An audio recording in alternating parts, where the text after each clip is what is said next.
Mas mahalaga itong video na gagawin natin dahil ito po'y dasal sa lahat ng mga masasamang tao na nagpapahirap kay Vice President Sara Duterte. Atin pong ipagdasal at kunti na lang makakarating na po tayo sa ating destinasyon para magdasal po tayo.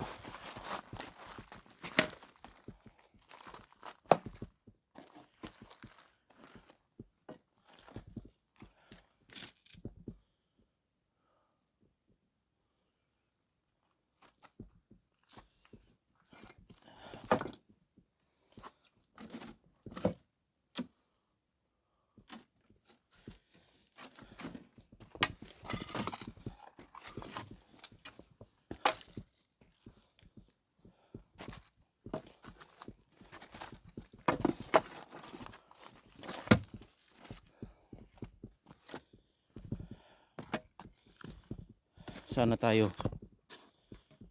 Ayun sasakyan natin.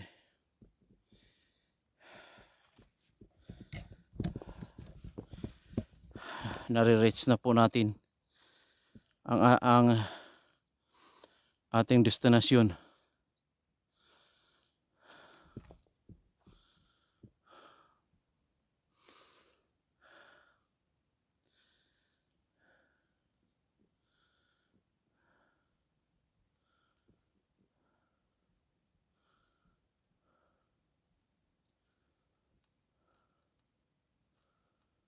Na-reach na po natin ang ating destinasyon sa ating pinupuntahan. Kaya mag-apura na po tayong manalangin. Baka maubusan na naman tayo ng memory.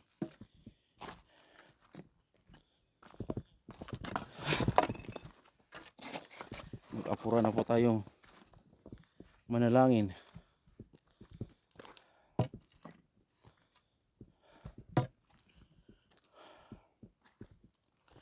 Nakarating na po tayo. Ito pong gagawin natin ay week 7. Ayan po.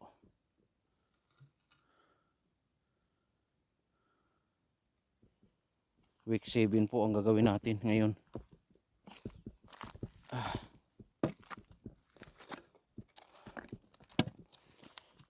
Nakarating na po tayo sa tuktok ng ating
ipupwesto po natin ang ating kamera.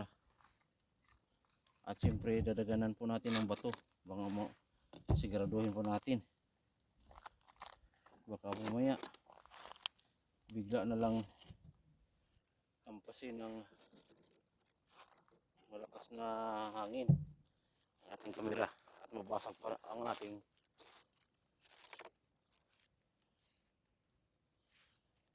ibaba na po natin ang ating alay.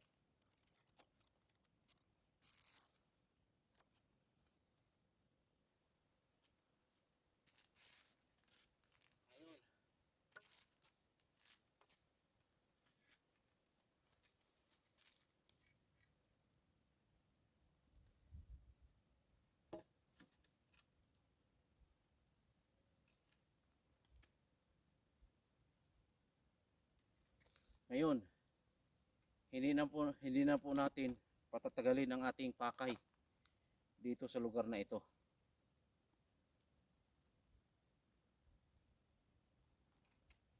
Ako po'y nagsuot ng wig, kaya nag-iba po ang aking itsura ngayon.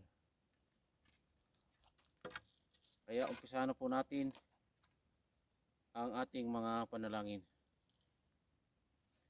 Itaas ko po ang aking basto na ito. Panginoong Diyos, Ama ka po at makapangyarihan po sa lahat. Ama, nandirito po ako upang hingin po sa inyo ang aking mga pagkukulang at pagkakasala. Naway inyo ako mapatawad sa aking mga ginagawa ngayon at mapakinggan ang lahat ng aking mga hiling at mga dasal. Ama, una, akin pong dinadasal at dinadalangin na baguhin niyo po ang mga isipan ng mga kapatid na nandyan ngayon sa Pilipinas na nagpapahirap sa aming butihing Vice President Sara Duterte. Bigyan niyo po ng sapat na kapangyarihan na nagmumula po sa inyo, Ama, si Vice President Sara Duterte, upang siya mismo ang magtunaw ng mga masasama na sa kanilang utak at isipan at puso. Dahil lahat ng mga yan ay magkakapatid, dapat hindi mag-away, dapat magmahalan, magbigayan, at mag-share ng mga pera. Maraming pwedeng tulungan mga mahihirap, kagaya po ng isang bata na lumaki ang labi. Kawawa po. Pagalingin niyo po gamit ang inyong makapangyarihang kamay, Ama. Ama, nais ko pong makalabas na po sa dahig si former President Rodrigo Roa Duterte. Ama, bigyan niyo po siya ng malakas ng pangangatawan, malayo sa sakit, malabanan ang lahat ng mga depresyon. At Ama, akin pong iwas-iwas ang basto na ito. Basbasan niyo po ang basto na ito upang matamaan ang mga masasama ay magiging mabait. Ngayon, iikot ko na ng isang bisis ang baston na ito. Kung sino man ang matamaan nitong sa pag-ikot ng baston na ito na binasbasan ng ating Panginoong Diyos Ama upang bumait ang lahat ng mga tao sa buong mundo. Dapat hindi mag-away-away ang mga kapatid dahil tayo ay magkakapatid lang. Iisa lang po ang ating pinanggalingan. Tayo po ay nilikha ng Diyos. Tayo po ay nilikha ng Diyos para gagawin ang kanyang mga utos. Ngayon, umpisahan ko na ang pag-ikot nitong basto na ito para matamaan ang mga masasama at magiging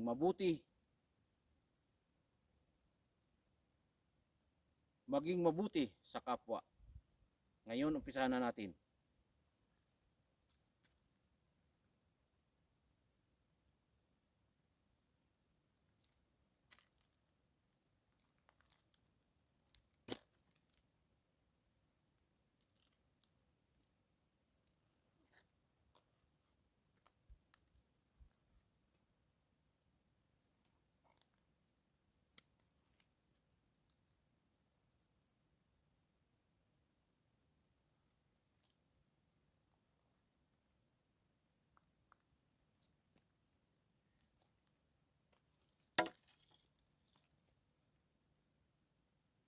Ngayon, naikot ko na po.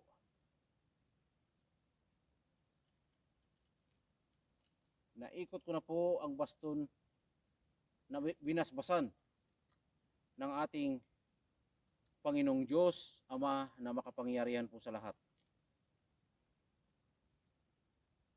At iikutin ko muli ang basto na ito para talagang matamaan ang lahat ng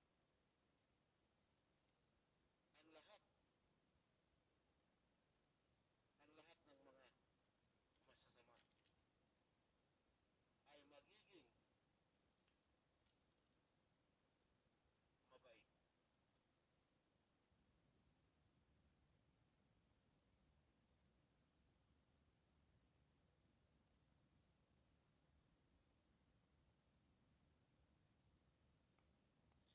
Ito na po. Masyadong mabigat ang aking basto na ito. Kailangan ilagay natin sa ano natin, baywang natin. Ikutin ko na. Pangalawang ikot.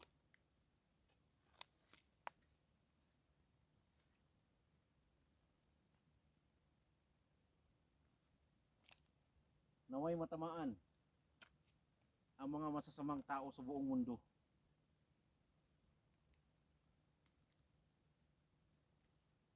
Matamaan sa kapangyarihan ng basto na ito na binasbasan mula sa kapangyarihan ng Panginoong Diyos.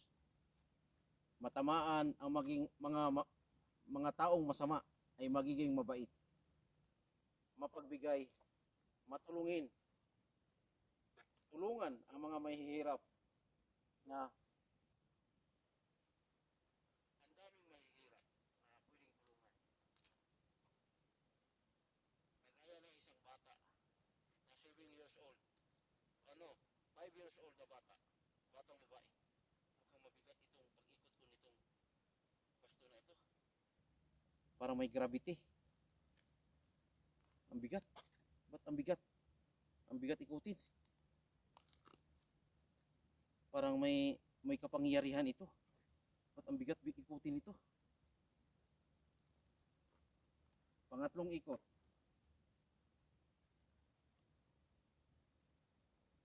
Ang bigat. May ano talaga to, may kapangyarihan. Salamat po Ama na nilagyan niyo po ng kapangyarihan ang basto na ito. Masyadong mabigat at ang pag-ikot ko ay ang bigat din. Ang bigat ng basto na ito. Yan. Nakapangatlong ikot na po tayo sa basto na ito. Sobrang bigat po. Talagang binasbasan. Totoong binasbasan ng Panginoong Diyos ang basto na ito. Upang matamaan ang lahat ng masasama ay magiging mabait. Lalong-lalo na po sa bansang Pilipinas, ang mga masasama na nagpapahirap kay Vice President Sara Duterte ay magiging mabait, magiging kakampi sa kabutihan. Dahil hindi lang po si Sara Duterte ang naghihirap, kundi ang buong Pilipino sa buong Pilipinas. At hindi lang po yan, yung mga OFW sa buong mundo ay naghihirap din po sa nakikita nila kay Vice President Sara Duterte. At siyempre, akin pong pinagdarasal na makalabas na sa dahig si Rodrigo Roa Duterte. At yung dahig na yan, gusto ko po yung building na yan kasi pinapumumugaran ng mga masasamang tao.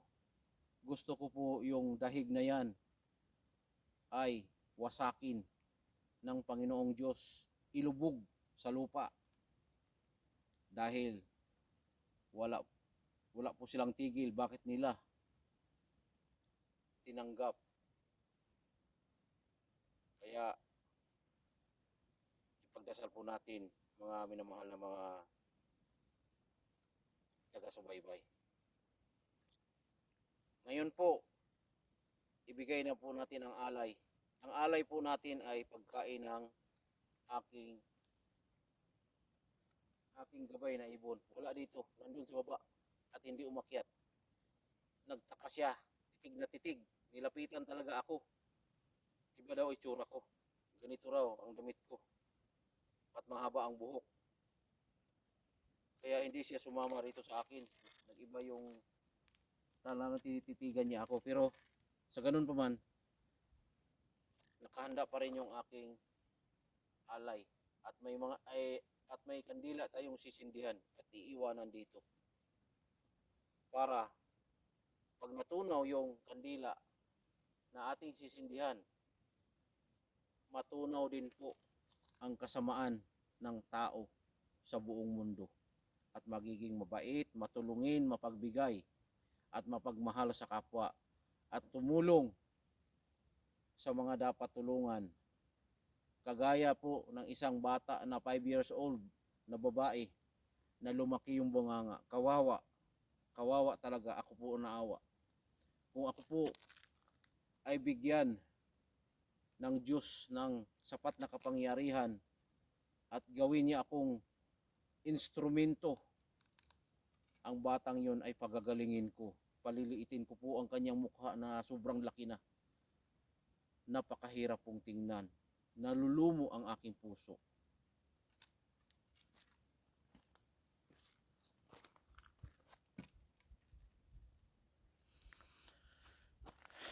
Ngayon po, atin na pong ihanda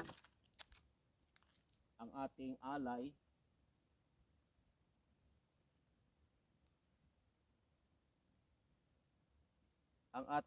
ihanda na po natin.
Ang aking alay po ay isang pagkain ng aking gabay.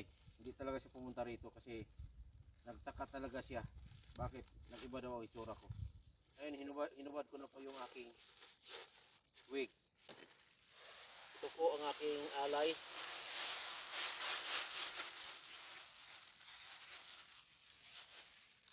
Ng aking gabay. Yan. At siyempre yung plastic na ito ay huwag natin itapon.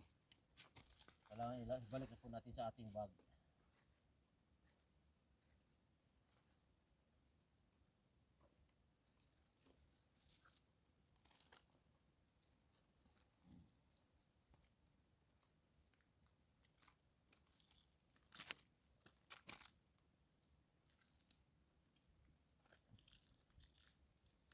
At sindihan na po natin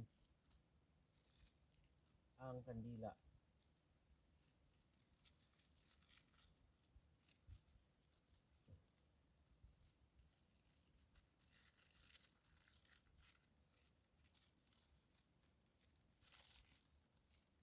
Huwag natin itapon ang ating basura sa lugar na ito bilang respeto sa mga nakatira rito.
At yung tubig na ito, ibuhos na lang natin dito sa lugar na ito. Kagaya dito.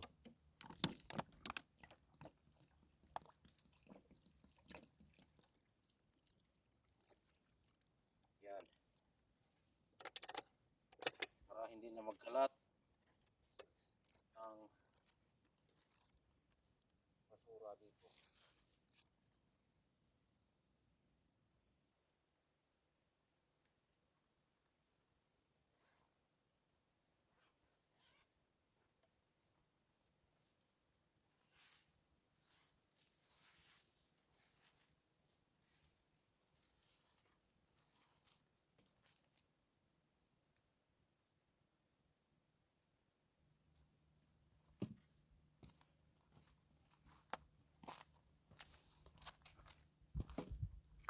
Tapos na po tayo sa ating ginagawa.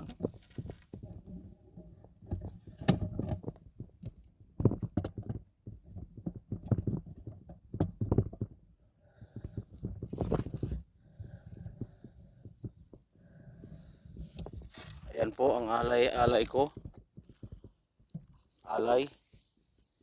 At siyempre, nagsindi po tayo ng 8 sensos. Ayan. At siyempre, may kandila po tayo ng 4. Ayan. Bilang respeto at bilang sa ating panalangin bago tayo umalis dito sa lugar na ito. Pag natunaw yan, yung kandila na yan ay matutunaw din po ang kasamaan na nagpapahirap kay Vice President Sara Duterte. At magiging maayos, magiging mabait silang lahat. Kasi tayo ay magkakapatid lahat. Dapat tayo magbigayan, mag-share, magmahalan, at magtulungan. Hindi po tayo dapat mag-away-away. Maraming salamat po sa inyong panonood. Naway inyong naintindihan, naunawaan at i-share ang video ito. At tayo na po ay mag-apurang bumaba. Nandoon po ang aking gabay. Gabay! Gabay! Gabay! Gabay! Hindi mo ako kilala? Kasi nag-iba yung damit ko, mahaba. At talagang nag-iba ang aking kasuotan ngayon. Naway inyong naintindihan. Kaya ito, mag-apura na po ako bababa. Nakatatapos na po tayo sa ating gawain ngayon sa araw na ito. Ayun po ang tubig. Gabay, meron akong dala para sa'yo. Itong pagkain ito. Ako po'y bababa na. At gabayan niyo po ako, gabay. At hindi ka ngayon sumasagot. Nag-iba nga ang aking itsura. Hindi ka sang-ayon sa aking kasuotan. Kaya bababa na po ako. At hinubad ko na po ang aking buhok.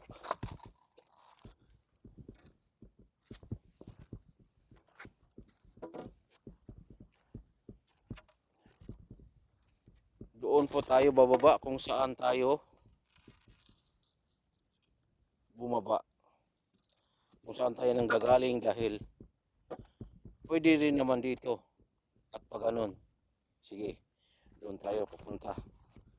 Para mas mahirap kasi rito, mabuhangin. Gusto kong yung nakikita kong bato noon na butas. Gusto kong kunin. Gusto kong dalhin.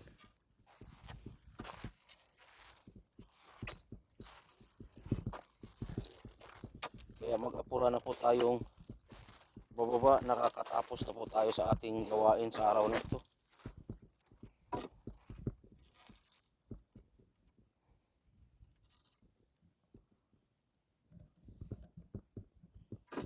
naway kaya din kainin ng desert fox ng ating alay, hilaw.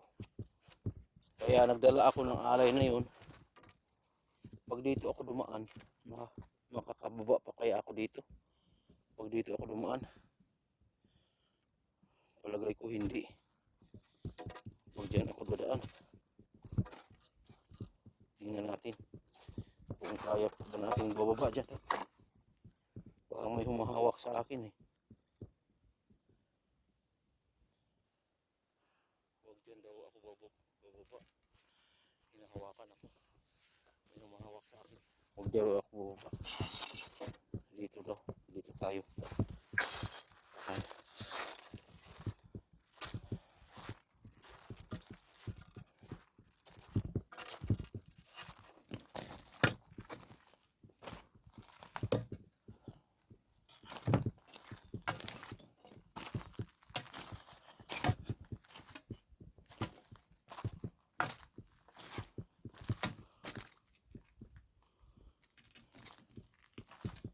Saan kaya yung batong nakikita ko nung nakaraan na hindi ko kinuha?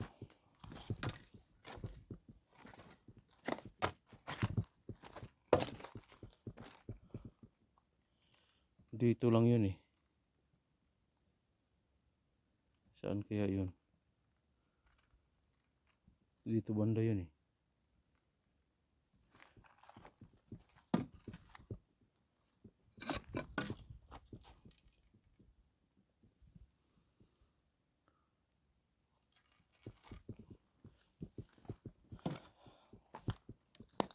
Hindi lumapit yung aking gabay, hindi ako hinatid. Iba daw itsura ko.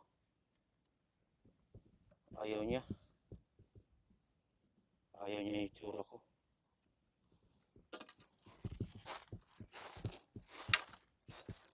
Aking hinahanap dito na bato na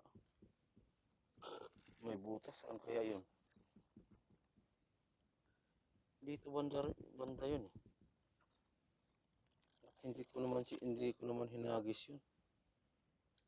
Kung saan ko siya nakita, doon ko siya inilagay. Oo.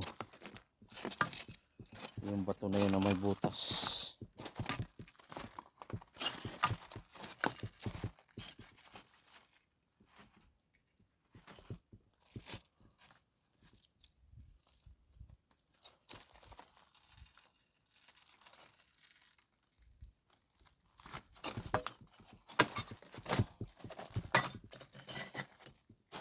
Hindi ko na makita kasi hindi ko kinuha noon nung nakita ko siya. Hindi ko, pero titingnan ko pa din. Baka nandirito lang.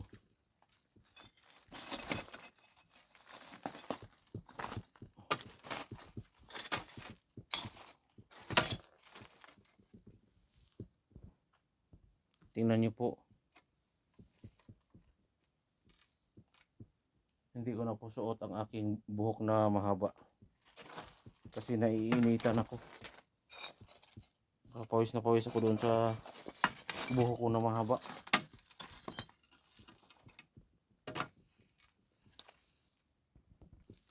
Tuloy-tuloy lang po tayo sa ating hinahanap na bato rito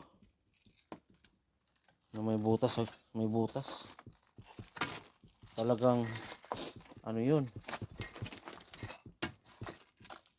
hindi ko na nakita na saan. Palagay ko doon yun eh, banda ron. Pero nung nakita ko yung bato na yun na may butas, kung saan ko siya nakita, doon ko siya inilapag. Tiyak makikita ko ulit yun.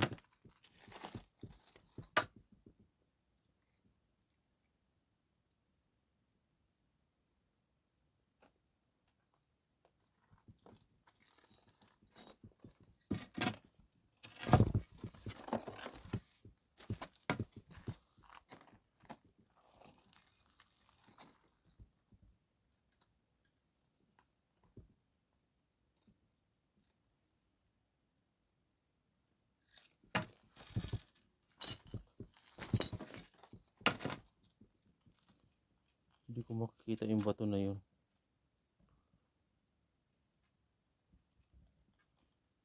Dapat noon pa. Hindi naman ako nagsisisi na hindi ko kinuha agad yun. Pero dapat noon pa na kinuha ko na siya.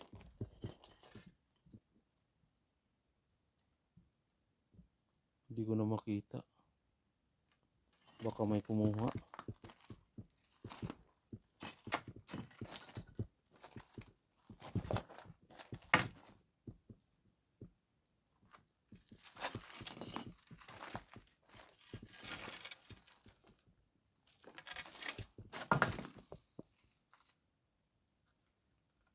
No, split rock.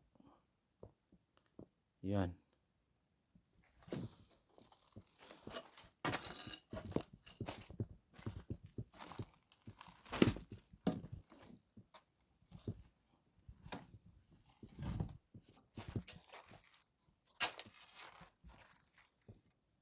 Hindi ko na makita kung saan yung bato na yun. Parang doon lang yun eh. Sa lugar na yun eh. Pero tinignan ko naman siya doon. Simula noon. Hindi wala talaga. Wala na. Isang beses ko lang siya nakita. At hindi ko na siya nakita talaga.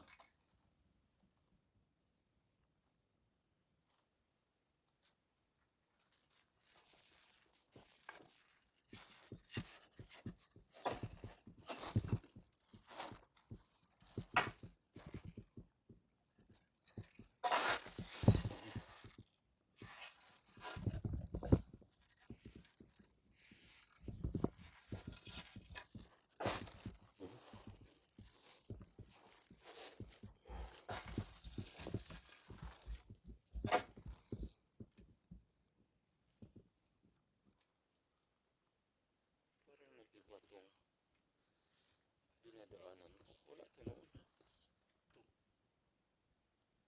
Wala to. Bago ito. Siguro doon lalo. Nabitak. Wala to noon eh. Itong bato na to, wala to eh. Kaya galing dito.